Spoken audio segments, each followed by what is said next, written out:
She kicked her husband out because he was poor. 2 years later, that same man walked into her father's company, not as a worker, but as the man who bought the company. How did this happen? What made him so rich? Why was her father's company up for sale? And what did she do when she saw him again? Sit back and find out as we dive into this shocking story. This is the story of a young man named Chidi, a man who had nothing, no job, no car, not even a house of his own. But what he did have was love. It was a bright Saturday morning in Lagos. Chidi stood in front of the mirror in a small room. He was wearing a black suit, his hands shaking as he fixed his tie. Today was his wedding day. He smiled at his own reflection, but his eyes told the truth. He was worried. Deep inside, his heart was heavy. He whispered to himself, "I hope I'm doing the right thing. I don't have money, but I love her. I really love her." His best friend, Emeka, walked into the room carrying a small camera. "Guy, you're still standing here. The bride is almost ready. Come on." Chidi laughed a little and turned to Emeka. "Do you think I'm making a mistake?" Emeka looked at him confused. "Why would you say that? You're marrying the woman you love." Chidi sighed. "I understand, but luxury is what she's used to. Her father paid for everything, even this suit I'm wearing. I don't even have a job. What if I can't give her the life she's used to?" Emeka walked closer and placed his hand on Chidi's shoulder. "Listen, you may not have money now, but you have a good heart and a brilliant mind. Amaka loves you for who you are. That's what matters." Chidi nodded, trying to believe his friend's words. Little did he know, his fears were not unfounded. The wedding was beautiful, held in one of Lagos's most prestigious hotels. Amaka looked stunning in her white gown, her smile lighting up the room. Chidi couldn't believe his luck. As they exchanged vows, he promised to love and cherish her forever, to work hard and give her the life she deserved. For the first few months, everything seemed perfect. They lived in a small apartment, much different from the luxury Amaka was used to, but she didn't complain. Chidi spent his days looking for work, determined to provide for his new wife. But as weeks turned into months and no job offers came, the strain began to show. Amaka's smiles became less frequent. She started comparing their life to her friends, who were living in big houses and driving expensive cars. "When will you find a job, Chidi?" she would ask, her voice tinged with frustration. "I'm trying, my love," he would reply, his heart heavy with disappointment. One day, Amaka came home to find Chidi excited. "I have great news," he exclaimed. "I've been offered a job at a small tech startup. The pay isn't much, but it's a start, and I believe in their vision." But instead of joy, Amaka's face fell. "A startup? With low pay? How will we ever afford a better life with that?" Chidi's excitement deflated. He tried to explain the potential, how startups could grow, but Amaka wouldn't listen. That night, as they lay in bed, backs turned to each other, Chidi felt a cold dread settle in his stomach.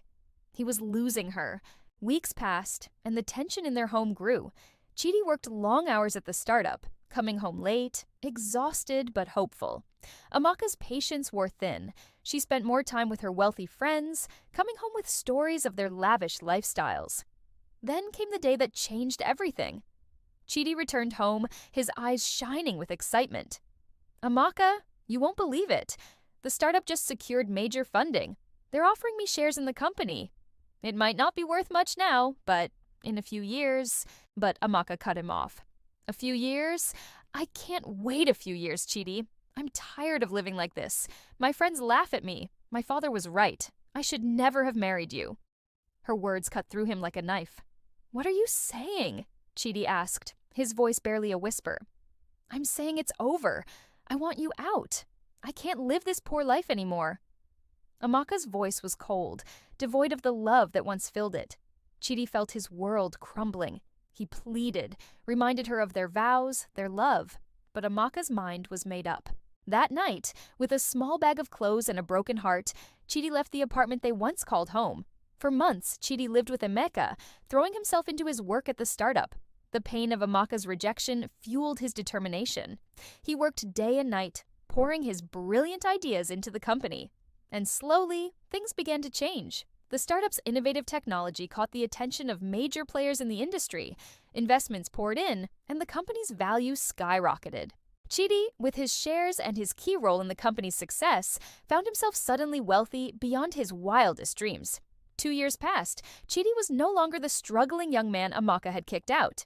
He was now a successful entrepreneur, respected in the business world, but the wound in his heart never fully healed. One day, Chidi received news that shocked him. Amaka's father's company, once a giant in the industry, was facing bankruptcy. They were looking for buyers to save the business. Chidi saw an opportunity, not for revenge, but for closure. He walked into the company's headquarters, no longer in a borrowed suit, but in a tailored one that spoke of his success. The receptionist's eyes widened as she recognized him. "Mr. Chidi, welcome. Mr. Okafor is expecting you." As he entered the office, he saw Amaka's father, looking older and tired. And there, sitting beside him, was Amaka. Her eyes widened in shock as she recognized Chidi. For a moment the room was silent, thick with unspoken words and regret. Mr. Okafor broke the silence. "Mr. Chidi, thank you for coming. As you know, our company is in trouble. We've heard of your success and your interest in acquiring us. We're here to discuss terms." Chidi nodded, his face a mask of professionalism. But inside, his heart raced. He could feel Amaka's eyes on him, filled with a mix of surprise and something else. Regret? Longing? As they discussed the deal, Chidi's mind wandered to the past. The love they once shared, the dreams they had. He looked at Amaka, seeing not the woman who had broken his heart, but the girl he had fallen in love with. The meeting ended with a handshake. Chidi had agreed to buy the company to save it from collapse.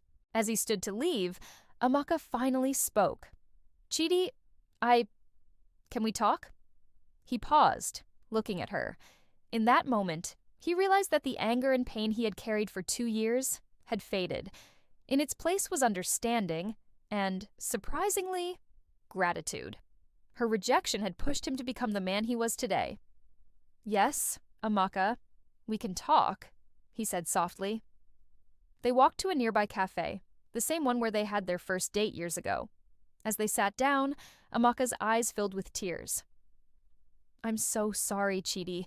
I was foolish and shallow. I didn't see the wonderful man you were, the potential you had." Chidi listened, his heart no longer bitter. "We both made mistakes, Amaka. I should have communicated better, should have made you part of my dreams and struggles." They talked for hours, about the past, about their lives over the past 2 years. As the sun began to set, Chidi realized something. The love he had for Amaka had changed. It was no longer the desperate, needy love of a young man, but something calmer, wiser. "Amaka," he said gently, "I forgive you, and I thank you. Your decision, as painful as it was, set me on the path that led me here. I hope you can forgive yourself, too." Tears rolled down Amaka's cheeks. Can we start over?" she asked hesitantly. Chidi smiled, a bittersweet smile. "We can't go back, Amaka, but we can move forward. As friends, if you'd like." As they parted ways that evening, both felt a weight lift from their shoulders. Chidi walked away, not as a bitter man, but as someone who had learned valuable lessons about love, success, and forgiveness. In the end, this story isn't just about a poor man becoming rich or getting revenge. It's about growth, about learning from our mistakes, and about the power of forgiveness. Chidi's journey from a struggling groom to a successful entrepreneur wasn't just about gaining wealth, but about gaining wisdom. And as for Amaka, she learned that true love and happiness can't be measured in naira or bought with luxury. It's found in the heart of someone who believes in you, even when you don't believe in yourself. So, dear viewers, what do you think? Was Chidi right to forgive Amaka? Would you have done the same? Remember, in life, it's not about how many times we fall, but how many times we rise. And sometimes, the people who hurt us the most are the ones who teach us the greatest lessons.